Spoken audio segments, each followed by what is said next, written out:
Bienvenidos a Discutamos México. En esta ocasión vamos a hablar acerca de un tema que ha sido fundamental en la cultura mexicana. Y es la pregunta de ¿quiénes somos los mexicanos? ¿Cómo somos? ¿Qué nos distingue de otros pueblos? ¿Cuáles son nuestras características esenciales, si es que tenemos esas características? En esta mesa vamos a abordar el tema, vamos a retomarlo y, de ser posible, a redefinirlo a partir del campo común de la filosofía, la historia y las letras. Vamos a plantear la primera pregunta. Vamos a ponerla más o menos de esta manera. La primera mitad del siglo XIX fue una época turbulenta para México. Y podremos decir que está cruzada por dos grandes dicotomías. La primera de ellas es la dicotomía entre el centralismo y el federalismo. La segunda es la dicotomía entre el liberalismo y el conservadurismo. Estas dicotomías expresan distintas visiones acerca de México.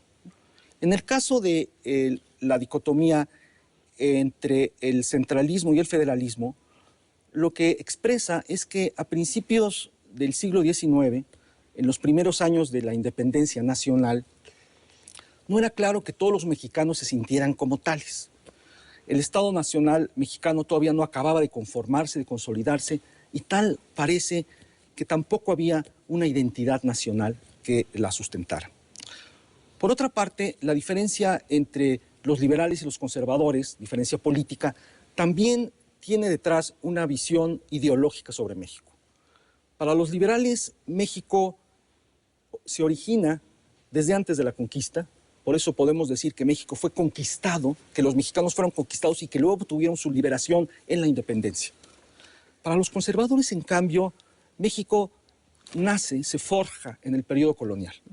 Hay una versión de la historia de México que afirmaría que con el triunfo, ¿no?, por las armas, ¿no? O sea, no solo por las ideas, dirían algunos, pero fundamentalmente por las armas del grupo liberal y federalista, México entonces por fin logra tener un sustento para crear una identidad propia que estuviese consolidada.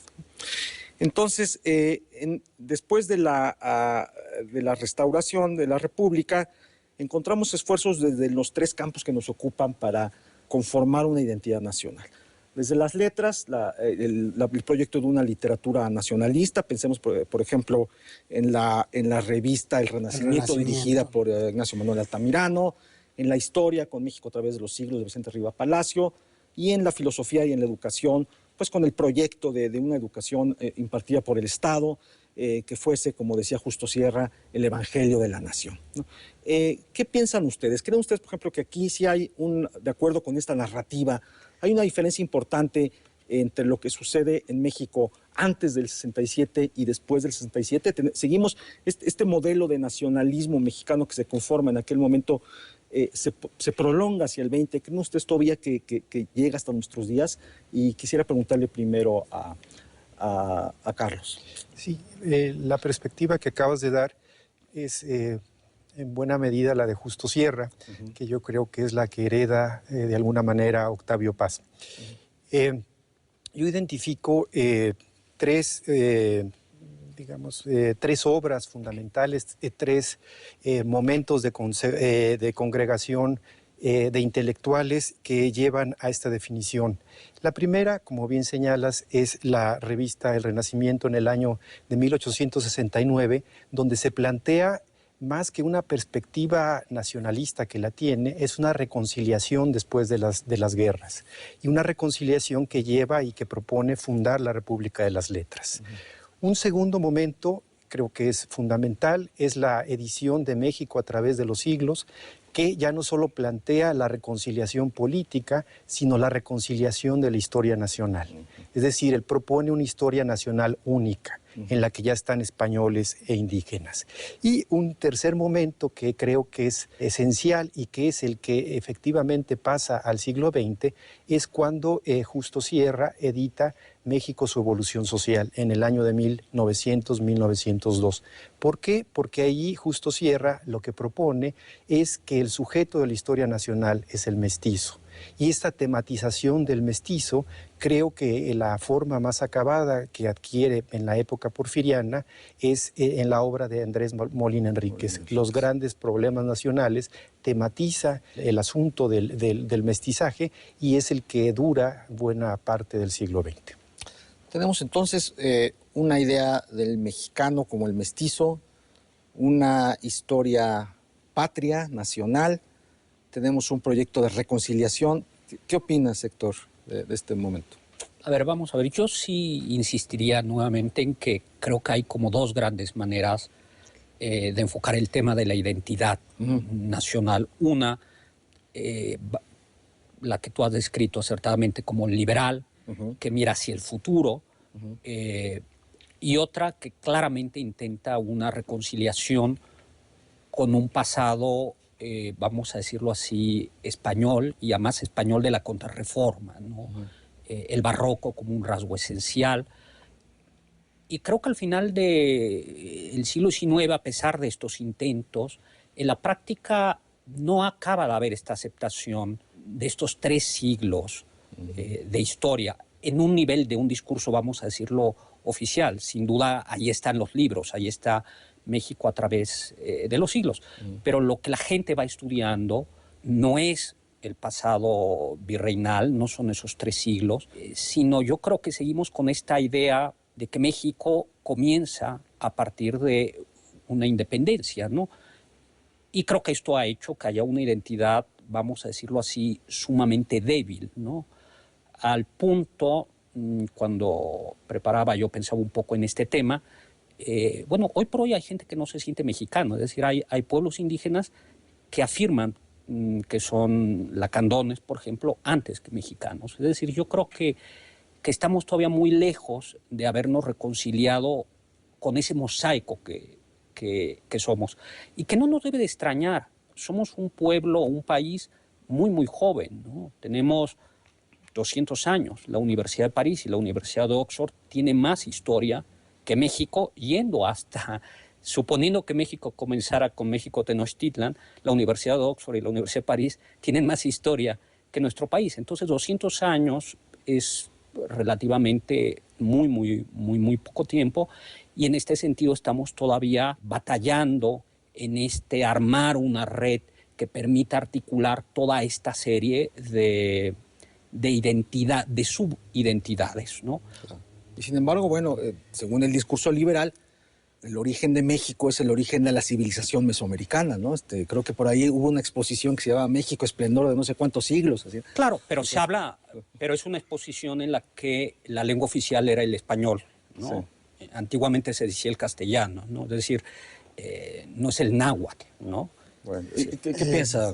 Bueno, yo pienso que toda etnia con una suficiente organización como para asumir el reto de ser la depositaria de una identidad transtribal, claro, nacional, digamos, de una amplia comunidad, esa etnia tiene por fuerza, o ese grupo, parte de una clave que es la idea de México como un pueblo elegido y los mexicanos como un pueblo designado por la providencia.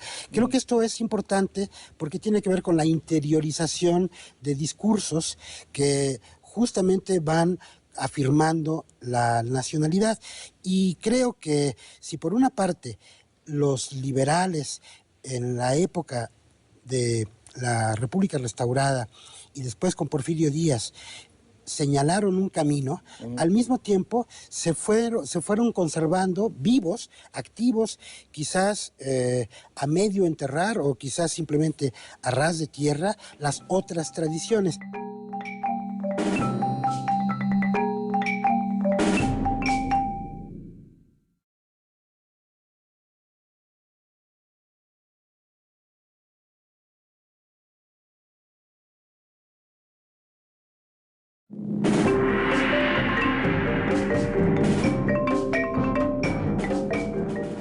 Creo que si por una parte los liberales en la época de la República Restaurada y después con Porfirio Díaz señalaron un camino, al mismo tiempo se fueron conservando vivos, activos, quizás a medio enterrar o quizás simplemente a ras de tierra, las otras tradiciones. Y luego llegamos inevitablemente a la Revolución Mexicana. Hay una narrativa, una especie de filosofía de la historia de México y de la Revolución Mexicana que sostiene que estos conflictos, estas diferencias del 19 quedan borradas con la Revolución. Octavio Paz, en El laberinto de la soledad, decía que la Revolución fue como un abrazo sangriento de los mexicanos consigo mismos. Leopoldo Sea sostenía que de algún modo la Revolución hizo que México brotara a la superficie, que los mexicanos se descubrieran a sí mismos, que México se consolidara de una manera casi metafísica.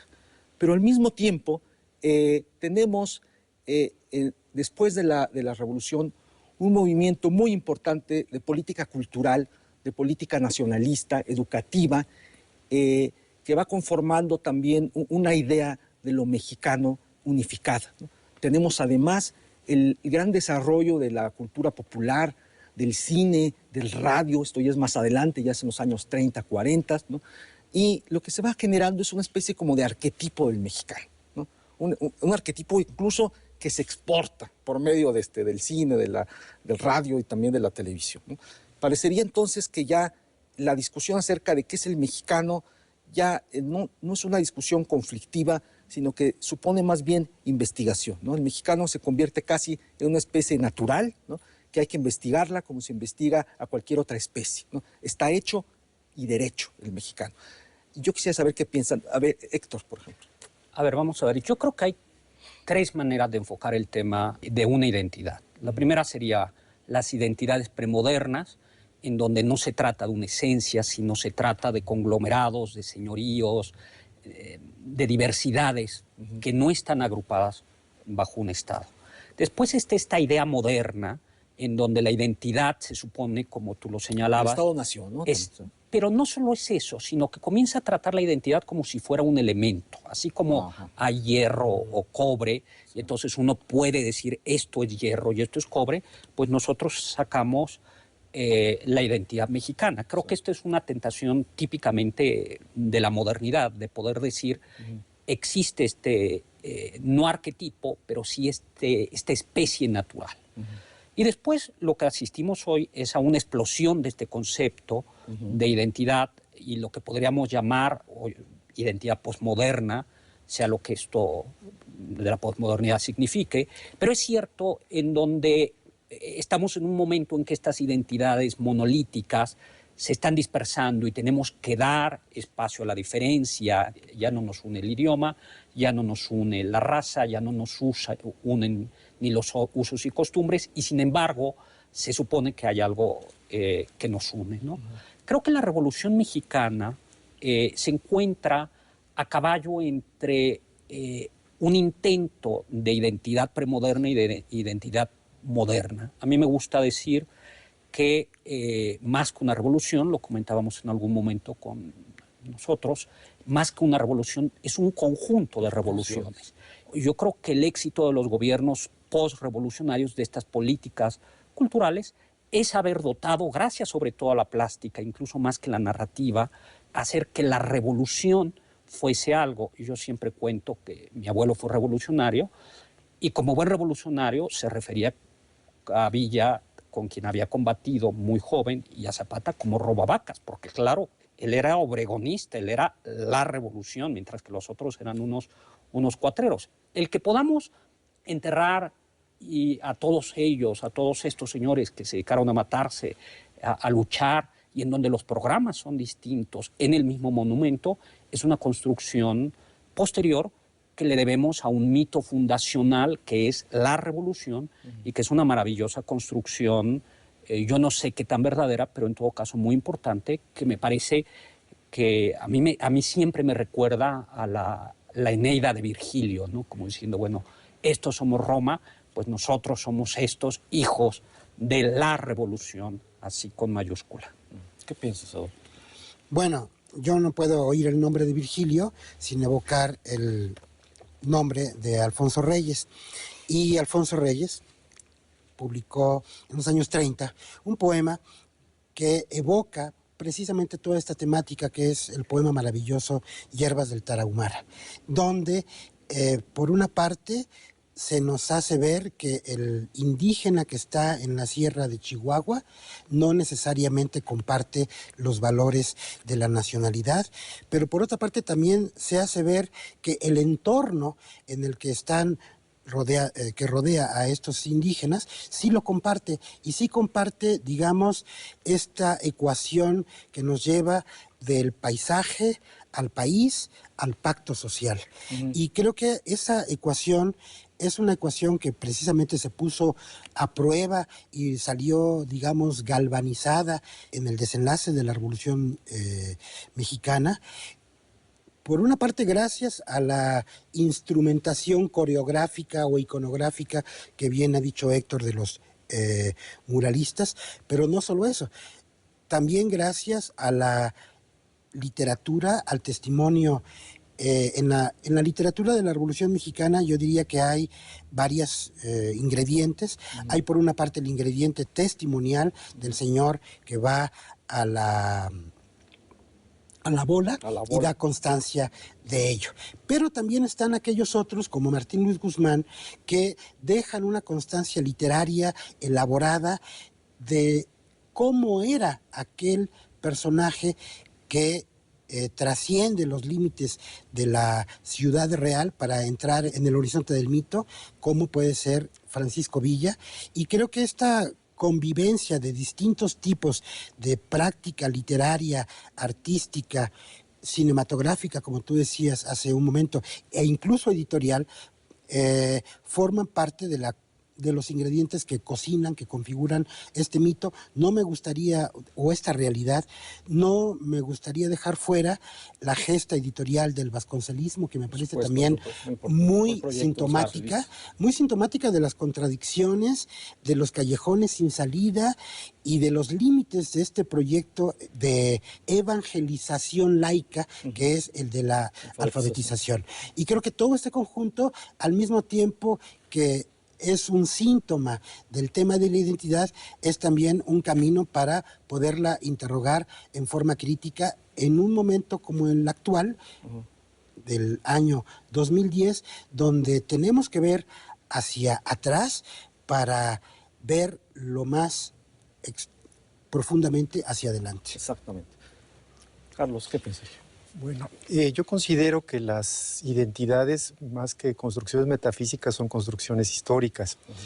Y pienso también que el nacionalismo que surge con la Revolución Mexicana tiene mucho que ver con los otros nacionalismos o formas de nacionalismo que se constituyeron en el siglo XIX. Yo creo que el nacionalismo revolucionario, que es el producto ideológico más acabado de la Revolución Mexicana, es una síntesis del primer nacionalismo, es decir, del nacionalismo romántico, con el nacionalismo mestizo o mestizante del porfiriato, y se genera una, digamos, una épica en el siglo XX que tiene que ver con la pintura, la literatura, etcétera, en la cual el pueblo es el protagonista, el pueblo representa a la nación, pero es el pueblo mestizo. Y yo creo que esta forma de nacionalismo es la que ha entrado en crisis con la globalización. Ahora, hemos hablado de cómo la revolución genera un mito de lo mexicano, ¿no? Un mito grandioso, ¿no? Con grandes monumentos, con música de fondo, ¿no? Con imágenes también muy reconocibles. Pero también en la mitad del siglo XX es el momento en el que quizá esta búsqueda del mexicano por sí mismo, que algunos autores llamaron la autognosis, encontró sus momentos más altos.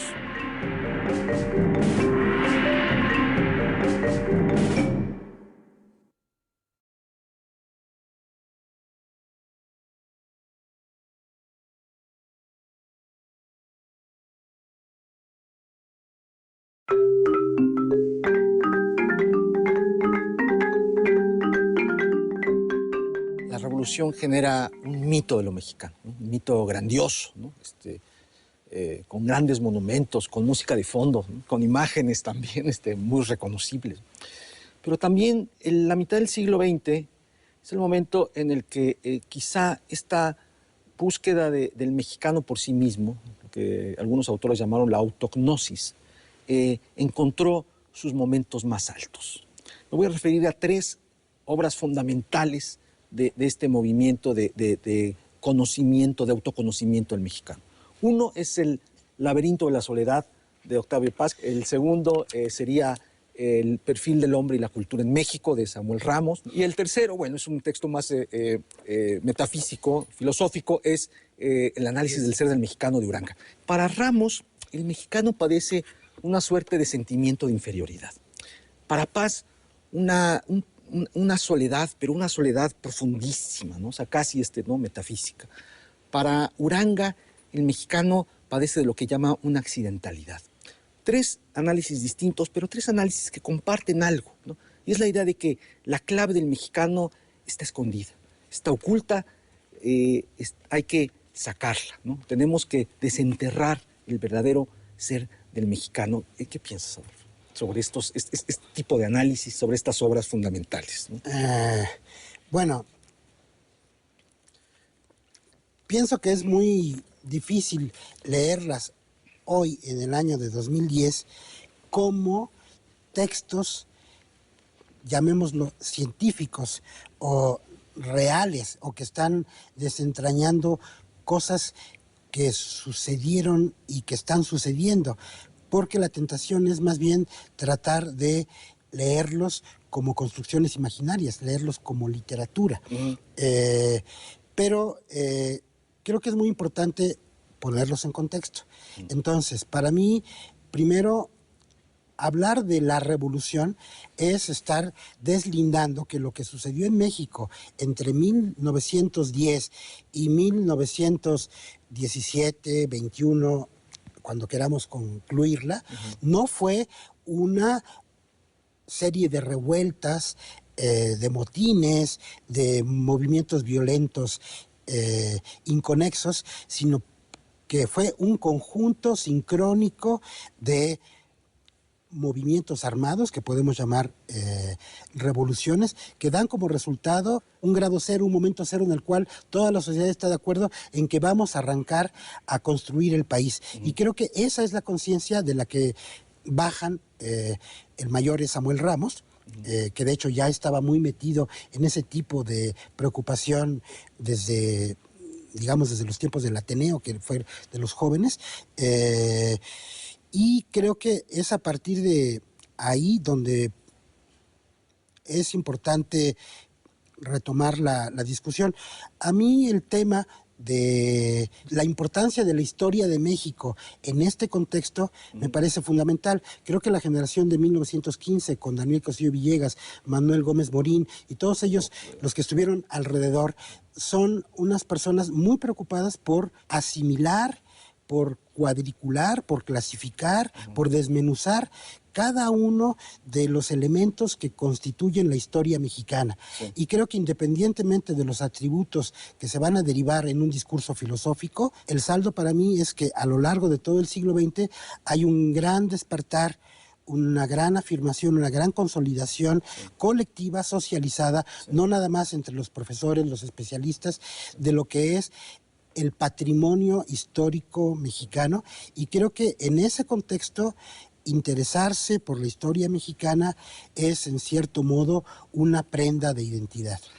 Sí, o sea, dices que no podemos quizá leerlos como si fueran textos científicos, pero la pregunta es si son solamente literatura, ¿no? Parecería que en aquella época, claro, tú no dices eso, por supuesto, ¿no? En los años 40, en los años 30, hay un fenómeno social muy visible, ¿no? Que va ligado a un proyecto nacionalista. O sea, yo creo que tendríamos que decir que los mexicanos en aquella época estaban como muy conscientes de eso, ¿no? De ir forjando una patria, de sentirse orgullosos de ser mexicano. Hay esta defensa de todo lo mexicano, de lo folclórico. A veces esa sería como, por ejemplo, el extremo en el que se podía caer, ¿no? Pero sí parece que había en esta época pues, un movimiento que no solamente es de élites, no solamente es de intelectuales, sino que es un movimiento de cultura popular. ¿Qué piensas tú, Carlos? Sí, y bueno, los tres textos están escritos, digamos, en una tradición que en ese momento tal vez alcance uno de los lugares más importantes en el pensamiento mexicano, que es la tradición del ensayo. Lo importante creo que está en que han trascendido a otros periodos, incluso en la época reciente, no como si fueran ensayos, sino como si fueran estudios. Como si fueran a lo que aludía Adolfo. Y vistos así, no obstante ser textos canónicos, son ampliamente discutibles. Si nos quedamos con la visión de Samuel Ramos, pues yo no creo que todos los mexicanos experimenten un sentimiento de inferioridad. México es un país donde hay dominantes y dominados, por tanto no todos tienen ese o comparten ese sentimiento. Si nos quedamos con la visión de Octavio Paz, la de la soledad, yo creo que casi toda la evidencia y los estudios, incluso desde los viajeros del siglo XIX, lo que muestran es que los mexicanos son sumamente gregarios. Y si nos quedamos con la visión de Uranga, pues no creo que la historia sea un accidente. La historia puede no estar determinada, pero cuando hay una historia de atrás de cualquier proceso, pues difícilmente puede uno imaginar que lo que ocurran son accidentes. Es interesante esto que señalas, de que todavía estos libros, sobre todo quizá el de Paz, ¿no? Se siguen leyendo como o si fuesen como una guía al carácter nacional, una especie como de guía de turismo. Entonces todavía quizá no podemos evitar, cuando tenemos un amigo extranjero que viene a visitarnos, recomendarle leer el libro de Paz, aunque hagamos muchas aclaraciones, mira, no es exactamente, en fin, etcétera, pero es curioso que no han sido sustituidos por otro tipo de ensayos, ¿no? Lo que parecería ser es que casi ya no es posible ese tipo de proyecto, ¿no? No, justamente, perdón que te interrumpa, sí. María Zambrano escribió una reseña para saludar El laberinto de la soledad, que no se publicó en su momento porque tenía ciertos pequeños defectos. Ella era un poco descuidada para escribir, se la sometió a Octavio se los corrigió, ella se enojó y el texto se publicó 40 o 50 años después. Pero en ese texto, María Zambrano habla del laberinto de la soledad como una guía en el sentido hispánico, fuerte, es decir, como una guía para bajar a los infiernos en los que se está negociando la convivencia entre los vivos y los muertos. Y creo que esa es una forma, digamos, radical de abordar el texto, el leerlo, el libro de Paz, como un libro para entrar en una geografía, pero también como una especie de manual de buenas maneras para saber cuándo es uno más mexicano y cuándo es uno menos mexicano. Creo que esta última lectura es una lectura, digamos, artificiosa, perversa, pero que no por eso deja de ser válida o vigente. Hay muchas personas, algunas personas, que de pronto, extranjeros, que leen El laberinto de la soledad un poco para tratar de saber qué hacer en ciertas circunstancias. Héctor, ¿tú qué piensas? Bueno, Guillermo, a mí me parece que Adolfo y Carlos han puesto relieve algo muy importante, y es que se tratan de ensayos. Yo creo que en ocasiones los académicos somos malos lectores de los ensayos porque pretendemos que el ensayo no sea ensayo. Es decir, lo leemos buscando en él identidades duras, identidades borrosas, cuando un ensayo, por definición, precisamente nos presenta ideas que no son ni claras ni distintas, y precisamente por presentarlas de una manera borrosa terminan siendo exactas. Vamos a decirlo de una manera poco más provocativa. La búsqueda, o si queremos dar con una identidad o hablar de una identidad nacional, una prueba de que estamos dando en el blanco es que esa identidad siempre sea profundamente borrosa.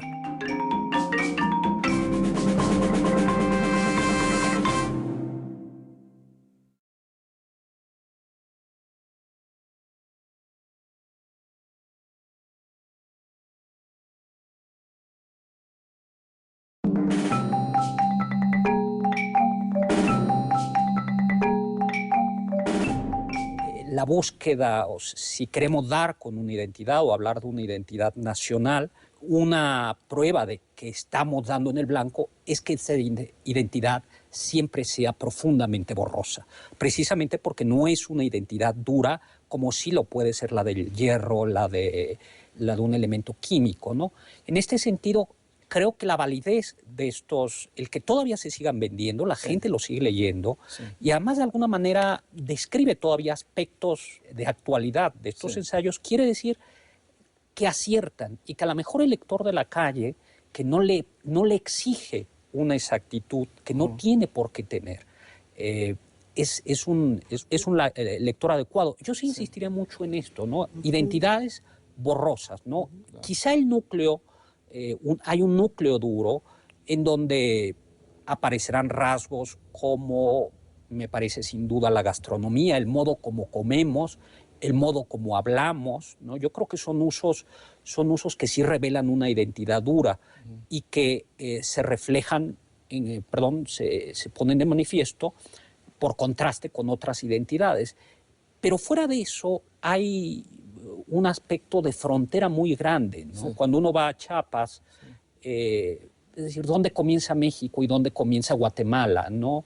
Cuando uno va a la frontera norte, ¿dónde comienza México y dónde comienza Estados Unidos? Permíteme que, ya que tocas el tema de la frontera, tocar un tema muy ligado a esto.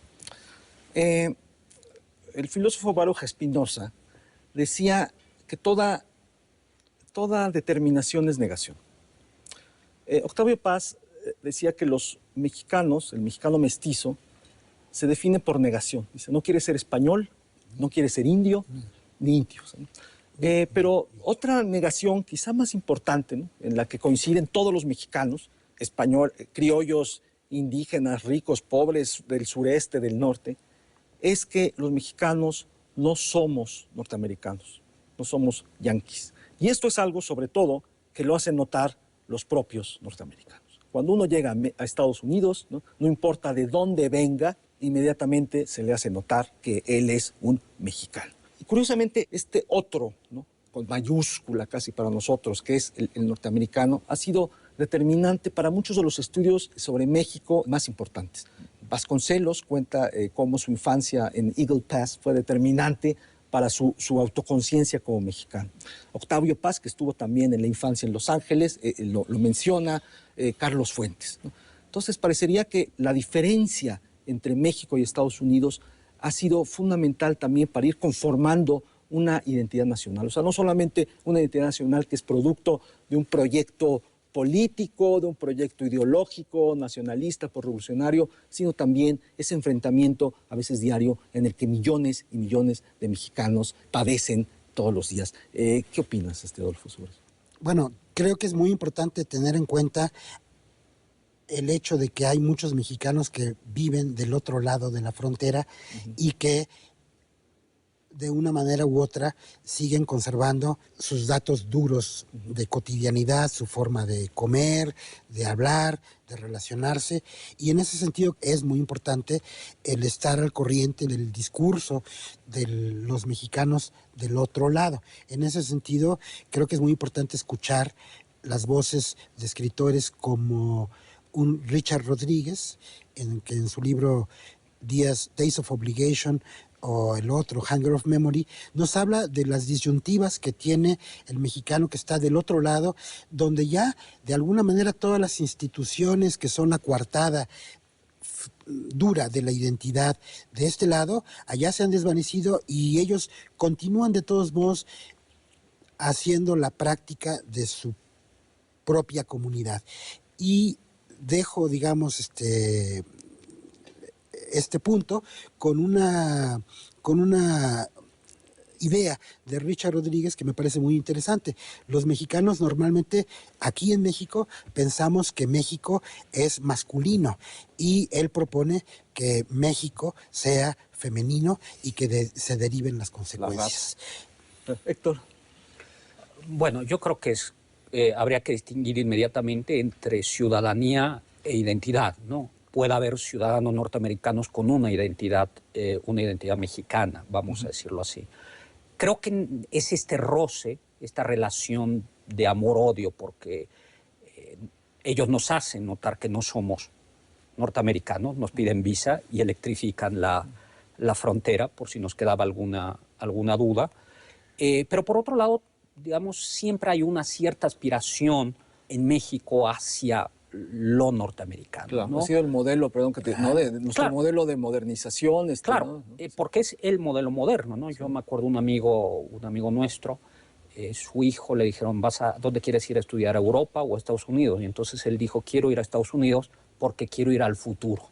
Estamos hablando de un muchacho culto que hablaba alemán y dijo, y Estados Unidos es el futuro, y de alguna manera así lo ve la gente. Sin embargo, la llegada del mexicano a Estados Unidos es una llegada en donde se pone manifiesto esto de lo que hemos insistido, estos rasgos comunes, ¿no? Yo subrayaría uno, el modo de comer. Eso es importantísimo, ¿no? A mí me parece que es un dato sociológico. Para nosotros, comernos no es nutrirnos, sino es comer junto con. Qué violento nos resulta ver en Estados Unidos a la gente comiendo rápido y sola. Eso es algo que para un mexicano es trágico. Y segundo, esta relación que tenemos con la familia, ¿no? Mientras que en Estados Unidos lo que se espera es que un muchacho, en cuanto alcance la mayoría de edad, se independice. Bueno, eso en México, aunque poco a poco también comienza a cambiar, sigue siendo otro rasgo, me parece que distintivo. Yo creo que entonces estos dos rasgos, comida o gastronomía, modo de comer y modo de relacionarnos con los demás, son dos rasgos que nos definen y que son los más relevantes o en donde se nota más el contraste.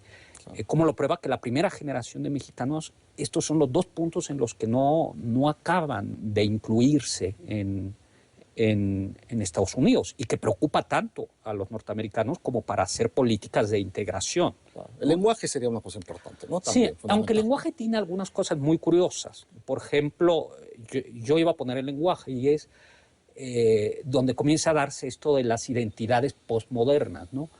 Yo conozco un poco más el caso de Chicago, de Illinois, y hay una importante comunidad zapoteca que habla inglés zapoteco y casi nada de español. O sea, hay un bilingüismo zapoteca-inglés, inglés-zapoteco, y un español muy pobre, porque directamente trasladaron. Sí, estoy de acuerdo con lo del idioma, sí, pero le pondría como este matiz. Ese ¿no? matiz.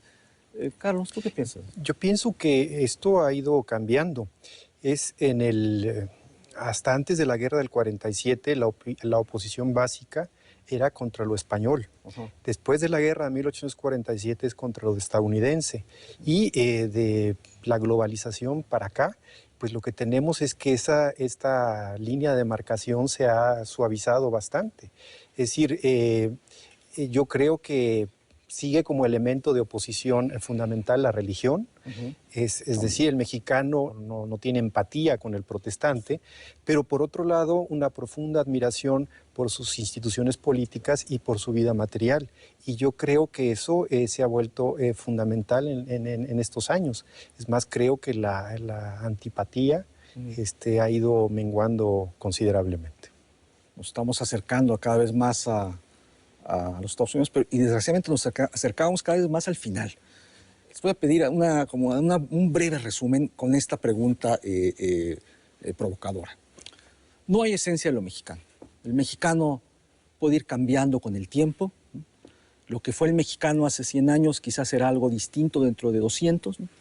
Tampoco el mexicano tiene una identidad perfectamente definida, tiene una identidad borrosa. Está compuesto de distintos elementos. ¿Qué tenemos que hacer? ¿Cómo tenemos que abordar entonces el problema en el siglo XXI? No puede ser de la misma manera que lo hicimos en el siglo XIX, en el siglo XX. Tenemos que renunciar por completo a la idea de que el mexicano tiene algún tipo de identidad, algo que nos una, o tenemos que seguir buscando, quizá de otra manera, ese elemento unificador.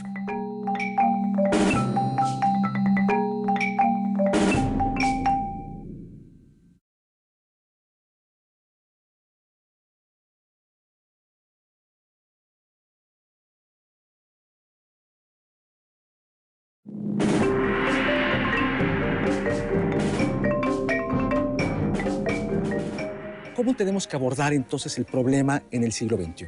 No puede ser de la misma manera que lo hicimos en el siglo XIX, en el siglo XX.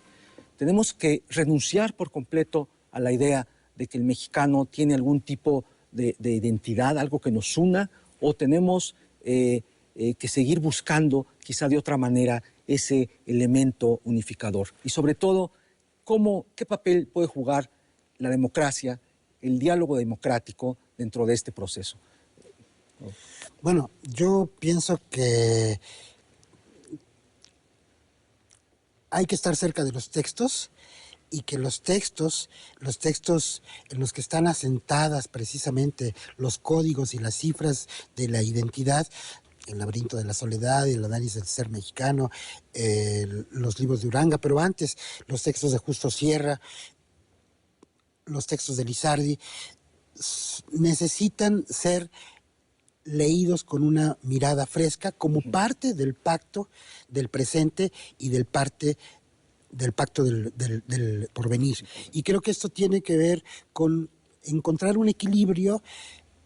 Es una fórmula un poco arriesgada en la rapidez, entre las necesidades de la historia pública, civil, forense, de cuando uno va a votar, y los imperativos, digamos, de la intrahistoria, de esta historia soterrada, que de alguna manera actuamos, aunque después nos demos cuenta o no nos demos cuenta de qué es lo que estamos actuando.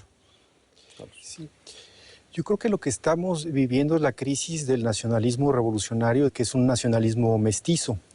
En primer lugar, considero que, sobre todo con la emergencia del zapatismo, surgió un indianismo, o resurgió un indianismo compitiendo con este nacionalismo mestizo. Y a juzgar por lo que hemos visto en los últimos años, también un resurgimiento de un criollismo, en particular entre las élites urbanas, racista y clasista, con respecto a las clases populares.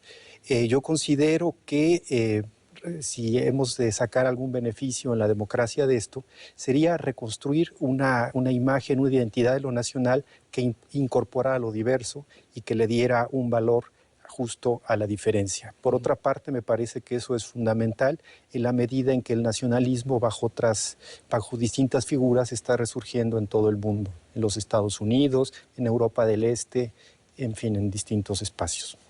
Héctor. Bueno, me parece muy claro lo que Carlos dice.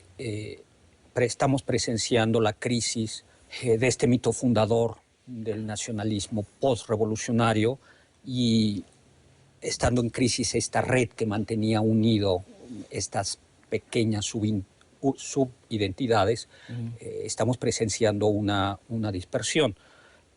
Una dispersión que siempre estuvo ahí. Quizá Carlos sea demasiado, me parece, optimista al pensar que el racismo no estaba presente. Yo creo que siempre ha estado presente, lo que quizá es que ahora es un poco más cínico, ¿no? Sí. Por eso me parece que lo que urge es nuevamente un mito fundacional, vamos a decirlo de otra manera.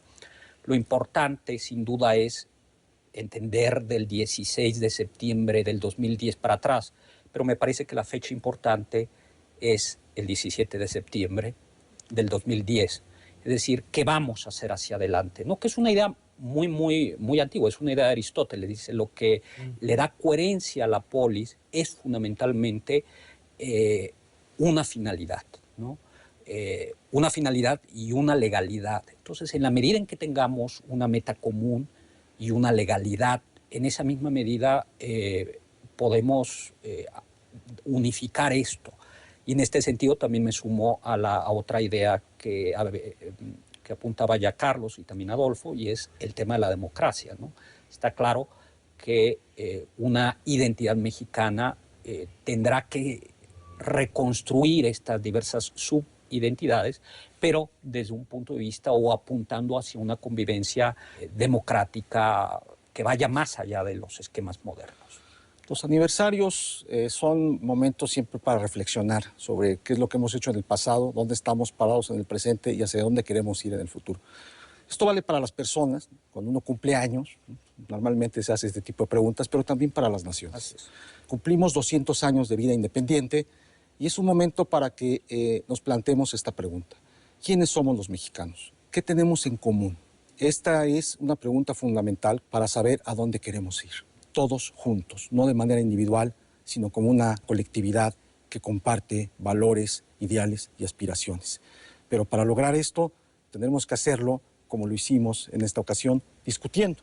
Quizá no nos pongamos perfectamente de acuerdo, pero ya el solo hecho de discutir, de sentarnos alrededor de un tema y de manera pacífica, razonable, ¿no?, racional también suponemos, tendrá que ser la manera en la que vayamos construyendo, reconstruyendo lo que somos y también lo que queremos ser dentro de un futuro. Muchas gracias por su atención a este programa de Discutamos México. Hasta la próxima. Gracias. Gracias.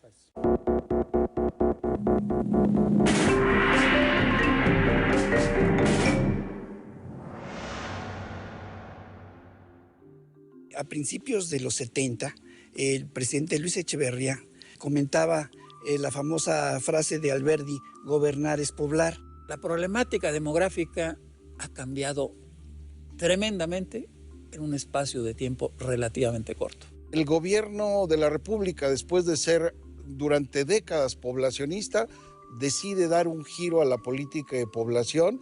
México ha sido catalogado como una de las políticas de planificación familiar más exitosas. Nos dieron premios, bueno, al gobierno le dieron premios, Naciones Unidas, etcétera.